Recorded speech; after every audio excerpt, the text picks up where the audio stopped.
শিম আর মূলার কেজি ১ টাকা, ফুলকপি বেগুনের কেজি ৩ থেকে ৫ টাকা। ফলন ভালো হলেও খরচ না ওঠায় সর্বশান্ত কৃষক। পাবনার ফসলের মাঠ জুড়ে এমনই হাহাকার। প্রতিনিধি রাজুর রহমান রুমের তথ্যচিত্রে ডেস্ক রিপোর্ট। মাঠ ভরা ফসলে কৃষকের মুখে হাসি ফোটার কথা থাকলেও তাতে চোখে শুধুই হতাশার গ্লানি।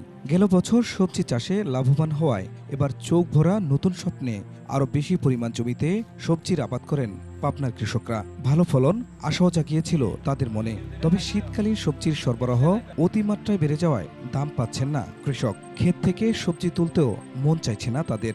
প্রতি বিঘায় খরচ আছে ধরেন আনুমানিক ৩০-৩৫ হাজার টাকা, এখন ১ টাকাও পাচ্ছে না। আমার দেশে হাজার হাজার কৃষক আছে আমার মতো।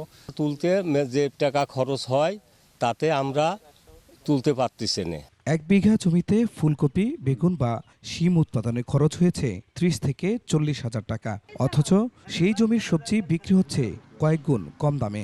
আমাদের খরচ হয়ে যাচ্ছে ৫০০, ৫৫০, বিক্রি হচ্ছে ৪০০, ৩৫০, ৩০০। ১০ টাকা ১২ টাকা খরচ যদি হয় আর কবি যদি বেচা হয় ১ টাকা, তাহলে খরচ কি সমস্যা? আমাদের তোলা খরচই হচ্ছে না।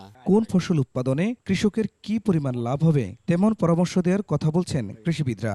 পর্যায়ক্রমে ফসল একের পর এক কীভাবে কোন সিজনে কোন ফসল লাগাবে এটা যদি করে, দেখা যাচ্ছে কৃষক এই অধিক ক্ষতিগ্রস্ত থেকে বাঁচবে। বাজার সংযোগের মাধ্যমে কৃষককে যুক্ত করা সহ সবজি সংরক্ষণ করে বিদেশে রপ্তানির সুযোগ করে দেওয়ার কথা বলছেন সংশ্লিষ্টরা। যেখানে বড় বড় বাজার আছে, সরাসরি কৃষককে যদি সেখানে আমরা সম্পৃক্ত করে দিতে পারি, এখন যে মূল্য তার চেয়ে বেশি মূল্য পাবে। সব সবজি রপ্তানির উদ্যোগ গ্রহণ করতে পারে সরকারি বা বেসরকারি ভাবে, তাহলে কিন্তু আমাদের কৃষকেরা খরচ করে তারা উৎপাদন করছে সেটা পাবে। পাবনা কৃষি অফিস বলছে, চলতি মৌসুমে ১৬,০২০ হেক্টর জমিতে সবজির উৎপাদনের লক্ষ্যমাত্রা ছিল ৪,৩৯,০০০ টন, তবে তা ছাড়িয়ে এবার উৎপাদন হয়েছে অনেক। খুরশিদ আলম, ডেস্ক রিপোর্ট, ২১শে টেলিভিশন।